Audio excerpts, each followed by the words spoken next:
ಜನರಿಗೆ ಸೇವೆ ಮಾಡಬೇಕು ಅಂತ ನಿಮಗೆ ಯಾಕೆ ಅನ್ನಿಸ್ತು ಅಂತ? ಜನದ ಸೇವೆ ಮಾಡಬೇಕು ಅಂತಂದರೆ ಮೂಲತಃ ಈ ಒಂದು ಥಿಂಕಿಂಗ್ ಬಂದು ನಮ್ಮ ತಂದೆಯಿಂದ. ಈ ಒಂದು ಸಣ್ಣ ಥಾಟ್ ಬಂದು ನಮ್ಮ ತಂದೆ ಅವ್ರು ಮಾಡ್ತಾ ಇದ್ದೀನಿ ನೋಡಿ ನೋಡಿ ನಾವು ಬೆಳೆದಿದ್ದು. ನಿಮ್ಮ ತಂದೆಯವರು? ಹೌದು, ನಮ್ಮ ತಂದೆಯವರು. ನಮ್ಮದು ಫ್ಯಾಕ್ಟ್ರಿ ಇತ್ತು, ನಮ್ಮದು ವೆಲ್ಡಿಂಗ್ ಶಾಪ್ ಇತ್ತು. ಆಲ್ಮೋಸ್ಟ್ 81 79 80 ಅವಾಗಿಂದನೂ ಫ್ಯಾಕ್ಟ್ರಿ ಇತ್ತು. ಅವ್ರು ಏನೇನು ಮಾಡ್ತಿದ್ರು ನೋಡಿ ನೋಡಿ ಅದ್ರ ಸ್ವಲ್ಪ ನಾವು ಕಲ್ತ್ಕೊಂಡಿದ್ದು ಅಷ್ಟೇ. ಅಂದರೆ ಒಳ್ಳೆ ಕೆಲಸ ಮಾಡ್ತಾಯಿದ್ರು ಅಂತ ನಾವು ಮಾಡಿದ್ವಿ.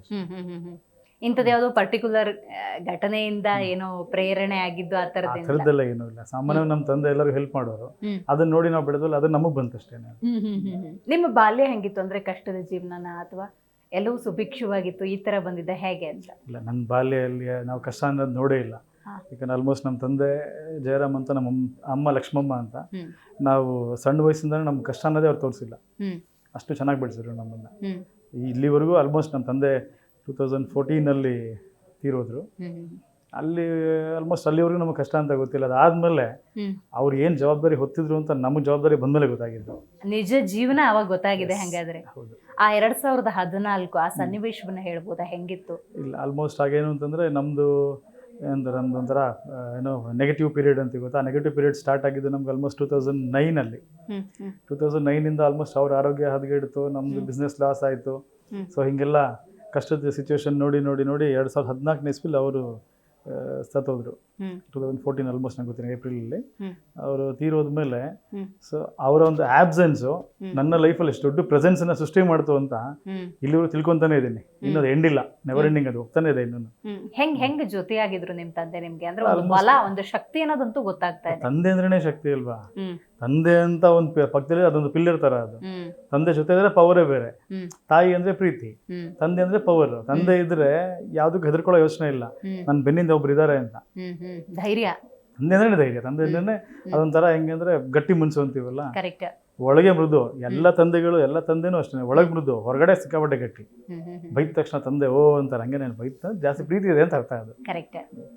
ಸೊ ನಿಮ್ಮ ಬಿಸ್ನೆಸ್ ಏನಾದರೂ ಲಾಸ್ ಆಯ್ತಾ 2014 ಅನ್ನೋದು, ಅಥವಾ ಅಲ್ಲೇನಾದ್ರೂ ಫ್ಲಕ್ಚುಯೇಷನ್ ಅನ್ನೋದಾಯ್ತಾ? ಮತ್ತೆ ಹೆಂಗೆ ನೀವು ಅಲ್ಲಿ ಮತ್ತೆ ಸ್ಟ್ರಾಂಗ್ ಆಗಿ ಬಿಸ್ನೆಸ್ ಫೀಲ್ಡ್ ಅಲ್ಲಿ ಏನಾಗುತ್ತೆ ಅಂತಂದ್ರೆ ಆಲ್ಮೋಸ್ಟ್ ಏರಿಳಿತಗಳು ಕಾಮನ್.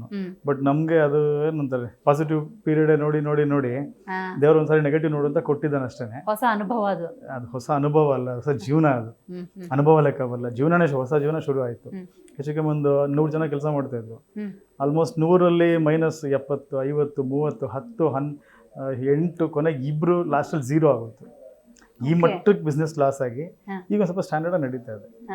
ಜಾಸ್ತಿ ಇದೆ ಅಂತನೂ ಅಲ್ಲ, ಕಮ್ಮಿ ಇದೆ ಅಂತನೂ ಅಲ್ಲ, ಓಕೆ, ತಕ್ಕ ಮಟ್ಟಿಗೆ ಜೀವನ ಮಾಡೋದಕ್ಕೆ ತೊಂದರೆ ಇಲ್ಲ, ಅಷ್ಟು ಬಿಸ್ನೆಸ್ ಇದೆ, ಮಾಡ್ಬೋದು.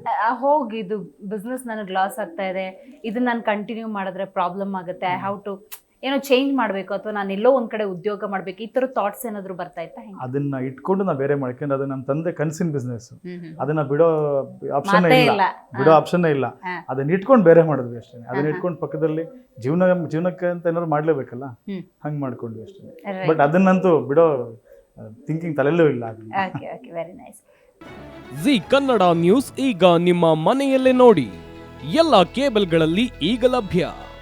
ಸನ್ Direct 292, Jio TV 1334, U digital 162, City Cable 51, GTPL 17, Abhishek cables 821, Rock Line telecommunication 51, Shri Basaveshwara number 60, Vinayaka digital number 53, in digital number 896ರಲ್ಲಿ. ನಿಮ್ಮಿಸ್ತದ ಜಿ ಕನ್ನಡ ನ್ಯೂಸ್ ನೋಡಿ ಆನಂದಿಸಿ.